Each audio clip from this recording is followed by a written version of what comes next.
¿cómo estás? Soy Manuel Villegas, soy ginecólogo oncólogo. Somos del proyecto Go Serious y bueno, el día de hoy vamos a platicar de un tema muy frecuente y muy interesante, que son los métodos diagnósticos para verificar la salud del cuello uterino en cuanto a virus del papiloma y cáncer cérvico-uterino. Primero tendremos que comentar un poco sobre cuáles son las pruebas más frecuentes. Hay muchas pruebas y hay muchas en desarrollo, pero las que tenemos más disponibles son tres prácticamente. Una es la citología vaginal o cervical, ¿sí? Que es lo que conocemos como Papa Nicolau, y la colposcopía. Y también tenemos las pruebas moleculares, que es la tipificación a través de métodos moleculares, una PCR, una hibridación, si existe la presencia o no del DNA del virus en las células del cuello uterino o de la vagina, dependiendo del caso, ¿no? Y así, lo que está reconocido que funciona, esto se evalúa un poco costo-eficacia, porque son políticas o conductas dirigidas a grandes poblaciones. Es decir, estamos hablando de una paciente sana que acude sin síntomas, y lo único que la hizo venir al consultorio es verificar que no hay una lesión en el cuello uterino o algo que le represente un riesgo en el cuello uterino para su salud, y esto es lo que hacemos año con año. Ahorita vamos a platicar un poquito por qué es año con año, pero en realidad lo que quiero explicarles es cómo lo hacemos. Entonces, el paciente llega, ¿sí? Se le hace su entrevista, una pequeña entrevista muy dirigida hacia antecedentes familiares, personales, antecedentes personales patológicos, si tiene enfermedades, si tiene alergias, si tiene alguna cirugía previa o ha recibido tratamientos previos, y su historia ginecológica, que todo esto es muy importante para nosotros porque nos hace identificar condiciones que el paciente puede tener y que a lo mejor no lo ha hecho consciente de que está teniendo un riesgo determinado. Y nosotros de esa manera tenemos un perfil de paciente y podemos saber hacia dónde dirigir la otra parte de nuestra consulta, que es la exploración física, ¿no?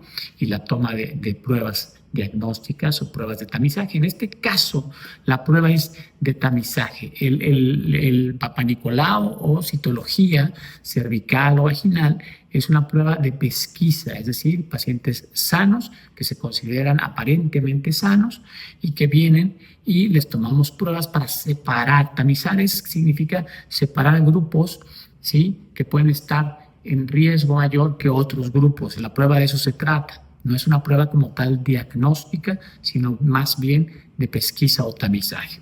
Entonces, lo que hacemos es precisamente colocar a la paciente en posición ginecológica, ¿sí?, en una mesa de exploración. Hay diferentes tipos de mesas, este es un tipo de mesa, ¿sí?, y nosotros ponemos estas pequeñas taloneras, se llaman, donde la paciente cómodamente se puede sentar en la orilla de la camita, recostarse, tiene diferentes grados de inclinación la mesa para que si ella quiere ver el estudio lo pueda ver, y coloca sus talones de cada lado.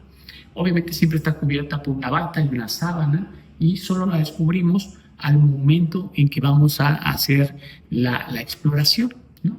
Entonces nos han llegado algunos comentarios sobre si los espejos vaginales, que son los instrumentos que utilizamos para poder abrir las paredes vaginales y localizar el cuello uterino, si es que estos instrumentos deben ser de plástico o deben ser de metal, o si están obsoletos ya los de metal. La realidad es que el instrumento se debe adecuar a los recursos que tenga el médico en ese momento, que cumplan con los perfiles de seguridad del paciente y a la condición del paciente también, ¿no? Los espejos metálicos son muy útiles, ¿sí?, y los plásticos también, y también a las afinidades que tenga tanto el médico como el paciente en relación a la contaminación, si quiere generar una basura y todo. Lo importante es que sea un instrumento estéril y que esté adecuado a la medida del paciente. Y así tenemos espejos vaginales de diferentes características, ¿no? Aquí no hay de que el de plástico es mejor o es mejor el metálico, no. Es el que resulte más cómodo para esa paciente, y tenemos diferentes tamaños de espejos y tipos de espejos.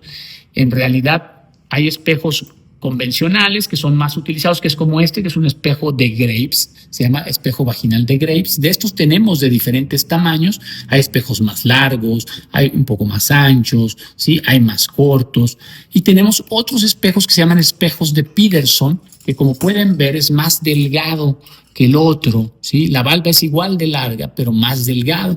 Entonces se adecua, así la paciente ya tuvo bebés, si los tuvo por parto, si los tuvo por cesárea, ¿sí? Y estos deben estar debidamente esterilizados y la intención es molestar lo menos posible a la paciente, pero no perder de vista el principal objetivo del estudio, que es ver y verificar que el paciente está sano, ¿de acuerdo? Entonces, el espejo nos debe permitir ver lo que queremos ver. Si no, aunque no molestemos al paciente, el rendimiento de nuestra prueba no es bueno. Y tenemos, como pueden ver, espejos incluso más pequeñitos, todavía más pequeñitos y delgados, para pacientes en climaterio, en menopausia, ¿sí? Si yo abro este espejo, que lo voy a abrir aquí con ustedes, que es un espejo desechable, que viene estéril y todo, ¿sí? Vamos a ver que no es que sea más delgado y que uno sea mejor que otro, ¿no? Es como dice mi socio, para el frío no existe el frío, existe la ropa inadecuada para el frío, ¿no? Entonces, esto es igual a este otro, ¿sí? Entonces, es que se adecua más al paciente de acuerdo a la lubricación que tiene el paciente natural. Acuérdense, cuando hacemos una citología no lubricamos más que con solución fisiológica, si es que hay que lubricar. Entonces, pero prácticamente tiene el mismo calibre. Y esto normalmente se introduciría, se giraría y se abriría. Entonces nos da la misma amplitud para observar el cuello y para poder llegar a donde queremos llegar y tomar nuestras muestras, ¿de acuerdo? Entonces vamos a recrear aquí cómo lo haríamos en la paciente ya una vez cubierta ella en para cuidar su pudor. Y lo que vamos a hacer es, normalmente iluminamos con alguna luz. Este aparato es un colposcopio, pero ahorita no lo vamos a usar como colposcopio. Esto, modelo anatómico, simula lo que es la vagina y lo que es el útero o matriz, y esto es el cuello uterino, que sería nuestro punto en cuestión o nuestro punto a evaluar. Entonces nosotros tenemos que llegar allá. Por eso la revisión no debe ser dolorosa, pero siempre es incómoda, ¿sí? Pero no debe ser dolorosa si escogemos el material adecuado. Entonces, a través del espejo, así como lo vieron, entran las valvas en esta dirección, después giran y se abre para que podamos exponer el cuello y lo podamos ver. Y aquí adentro, el Papa Nicolau o citología lo que pretende es tomar una muestra puede ser solo con cepillo, hay cepillos especiales para eso, ¿sí? O con una espátula y un cepillo, y esto entra aquí, toma células de este lugar, y estas células se van a colocar en una laminilla, que es esta laminilla, y se extienden aquí, y después se toma un cepillo, ¿sí? Y ese cepillito vamos a introducirlo en el canal cervical, que es la porción que está aquí adentro, ¿sí? Y se le da media vuelta y se sale. El objetivo del cepillo es obtener células de la porción interna del cuello uterino, es decir, el cuello tiene esta porción que se llama exocervix, que está hacia afuera, y esta porción que está aquí adentro, que es el endocervix. Aunque la mayoría de los tumores del cuello uterino se originan en la parte externa, tenemos tumores también que se originan en la parte interna y que quizá por colposcopía no los podamos ver. Entonces, el obtener muestra de este lugar siempre es muy útil para verificar la salud de nuestra paciente, ¿de acuerdo? Esa muestra se fija con un spray o también puede ser que se tenga que mandar como en base líquida. La citología de base líquida ofrece algunas ventajas sobre el extendido que se fija con spray, pero para propósitos de la prueba no hace diferencia.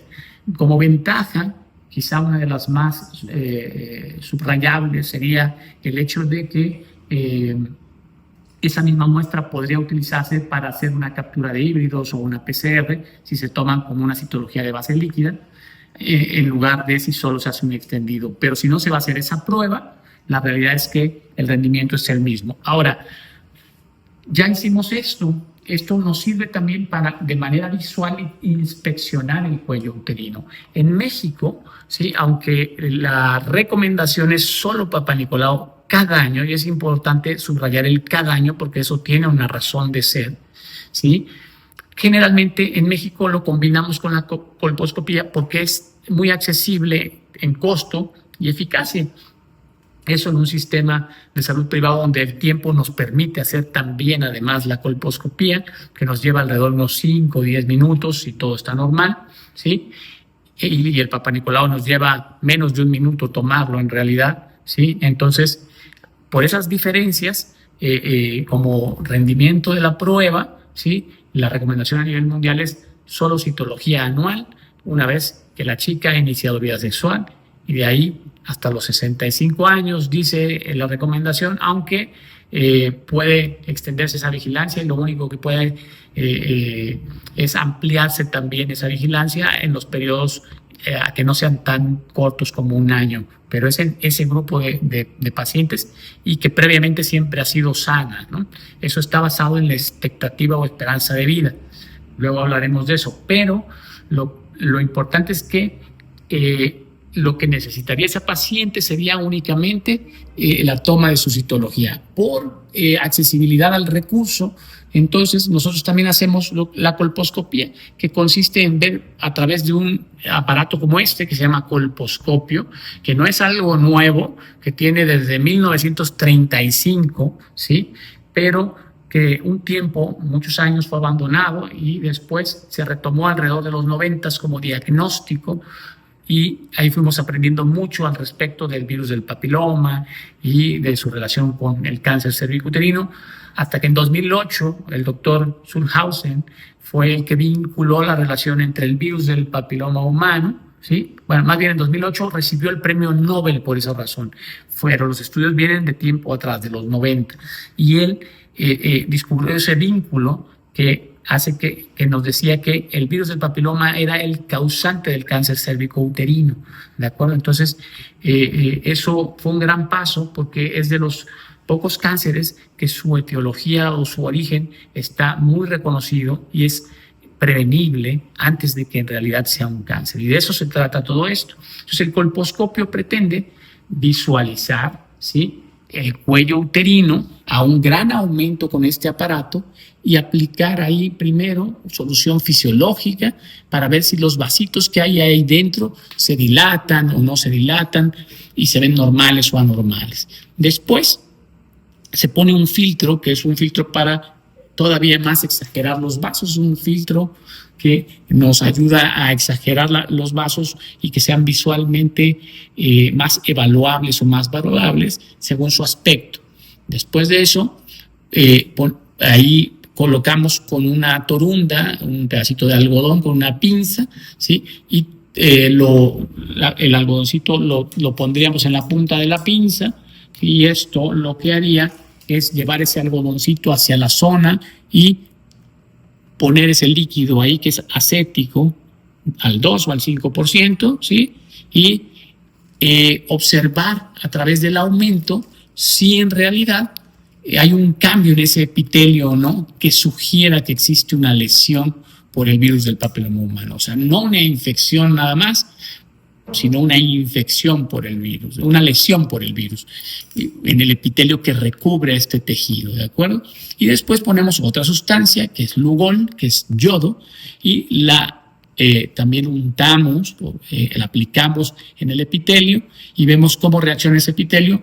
Y si en la prueba anterior hubiéramos observado algo, en esta prueba también lo observaríamos nuevamente y eso confirmaría la sospecha o lo haría más sospechoso aún. Y ya para hacer un diagnóstico confirmatorio, lo que hacemos en ocasiones es tomar una biopsia, y eso se hace a través de este instrumento que es una pinza de biopsia de cuello uterino, que como pueden ver tiene un pequeño diente muy fino en la punta, y lo que hace es tomar un pedacito. Esto no requiere anestesia, no requiere nada, ni genera un dolor importante en el paciente. Se lleva hacia el sitio, se coloca y se toma la muestra, y esa muestra se pone en formol y se manda al patólogo, porque recuerden que el diagnóstico es histopatológico. El estándar de oro para diagnóstico es a través de lo que el patólogo ve al microscopio. Eso hasta el día de hoy.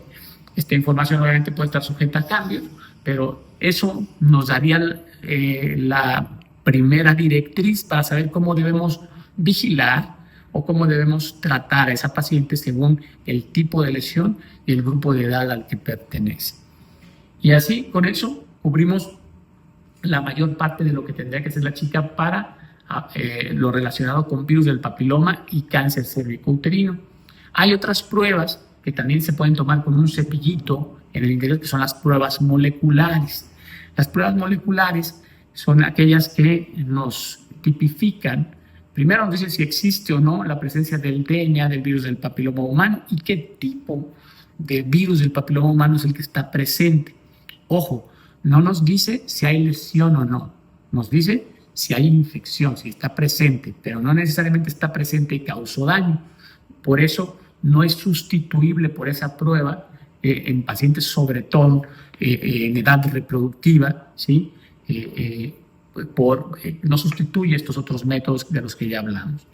Claro, la información nunca sobra y sí tiene utilidad, porque de los tipos de virus del papiloma humano los podemos separar en virus de bajo riesgo y alto riesgo, y para propósitos prácticos eso de lo que nos habla es de la capacidad de esa familia de virus para poder evadir el sistema inmunológico, generar un problema en el cuello uterino, una lesión, y evadir al sistema para que no se cure espontáneamente esa lesión, ¿sí? Sin hacer nada, ¿sí? La mayoría curaría, pero que no se cure la lesión, y entonces eso con el tiempo pueda progresar hasta un cáncer cervicouterino. Y el periodo de tiempo es variable, ¿sí? Lo que nos va a asegurar que el paciente no desarrolle el cáncer cervicouterino es su revisión periódica, ¿sí? Eso es lo que nos lo va a asegurar. Entonces, la prueba es útil si nos dice, esta paciente tiene un virus de alto riesgo, pero no necesariamente tiene una lesión. Entonces, una paciente que tiene el virus de alto riesgo, pero no tiene una lesión por colposcopía o Papa Nicolau, pues en realidad no requiere más que su vigilancia anual. Acuérdense también que la colposcopía no solo evalúa el cuello uterino, aunque el término colposcopía a eso se refiere. Cuando no hay cuello uterino, evalúa el techo de la vagina, ¿sí? Y siempre lo acompañamos de una vaginoscopía, que es revisar también las paredes vaginales, que también es un sitio donde puede haber lesiones, la región vulvar, ¿sí? Que son los genitales externos, labios menores, labios mayores, clítoris, y también el periné y la región perianal, que por anatomía y su vecindad están muy cerca, y también son áreas donde el virus puede causar lesiones que puedan poner en riesgo la vida. Recordamos también que las lesiones se pueden desarrollar también en orofaringe, en la laringe, ¿sí? Y cuando existe la sospecha, también hay otorrinolaringólogos que en su campo de acción también incluyen esta evaluación. Entonces, cuando se sospecha o hay un riesgo importante para eso, no está por demás también una evaluación de la pareja, ¿sí? O de la paciente misma en cuanto a su tracto orofaringio y laringio. Esta es una de las cosas que les quería compartir, y también subrayar que existen otros métodos, pero son los que nos brindan un mayor rendimiento de las pruebas por un costo más accesible, y la anualidad es porque en realidad la prueba sola del Papa Nicolau, sin la colposcopía, si solo es Papa Nicolau, tiene una sensibilidad diagnóstica, que la sensibilidad es la capacidad de una prueba para lo anormal, detectarlo como anormal, de solo el 50 al 70% de los casos, en el mejor de los casos. Entonces, si solo se toma un Papa Nicolau, esa paciente, y ese Papa Nicolau es el primero que se ha hecho en los últimos 10 años, y ella se confía con que todo está bien, no necesariamente garantiza que todo está bien, ¿sí? Ahora, ¿por qué esa paciente no estaría en riesgo si tiene una lesión de bajo grado ahí? Porque en la evolución natural del virus del papiloma humano, muchas se curarían en los años siguientes, pero en las que no se curan, empieza a haber un riesgo de que no se le quite espontáneamente la lesión, y que entonces pueda estar representando un riesgo para que en un periodo significativo de tiempo, que es muy variable, se ha reconocido que hasta 3 años puede ser, pero en promedio 5, 7, 10 años es suficiente para que puedan desarrollar un cáncer cervicouterino. Y los problemas cuando son solo lesiones intraepiteliales, se corrigen de una forma mucho más simple y no ponen en riesgo la vida, a diferencia de cuando los tumores han crecido y ya se han desarrollado en forma importante, requieren tratamientos más sofisticados, más complejos. Entonces, este es uno de los tumores que es prevenible, que sabemos qué lo ocasiona y que por eso hacemos todo esto. Y la recomendación es que sea, si el paciente está sano, es anual, ¿sí? Si tiene una lesión que llamamos nosotros de bajo grado, podría vigilarse dependiendo del grupo de edad y de las preferencias de la paciente y de la extensión de la lesión, las características, pero podría vigilarse semestral si eso le da tranquilidad a la paciente y al médico, según sea el caso. Esta es la información que quería compartirles. No dejen de hacer sus estudios, de revisarse anualmente, porque eso les salva la vida, así literalmente, y hace que los problemas se resuelvan de una manera más sencilla, con menos recursos, ¿de acuerdo? Entonces, yo me despido de ustedes. Gracias por su atención. Espero que haya quedado claro, ¿sí?, todo lo referente y relacionado a la toma. No tengan miedo a acudir al médico.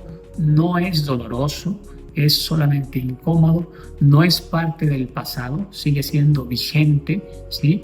Es lo que se hace y está validado a nivel mundial. ¿Con qué instrumentos se hace o se deja de hacer? Mientras se mantengan las medidas de seguridad para el paciente, el médico puede elegirlo de acuerdo a las características del paciente y a lo que tenga disponible, ¿sí?, para hacerlo. Entonces, los invito a que nos sigan y que sigan teniendo acceso a esta información tan valiosa que puede salvar sus vidas. Muchas gracias.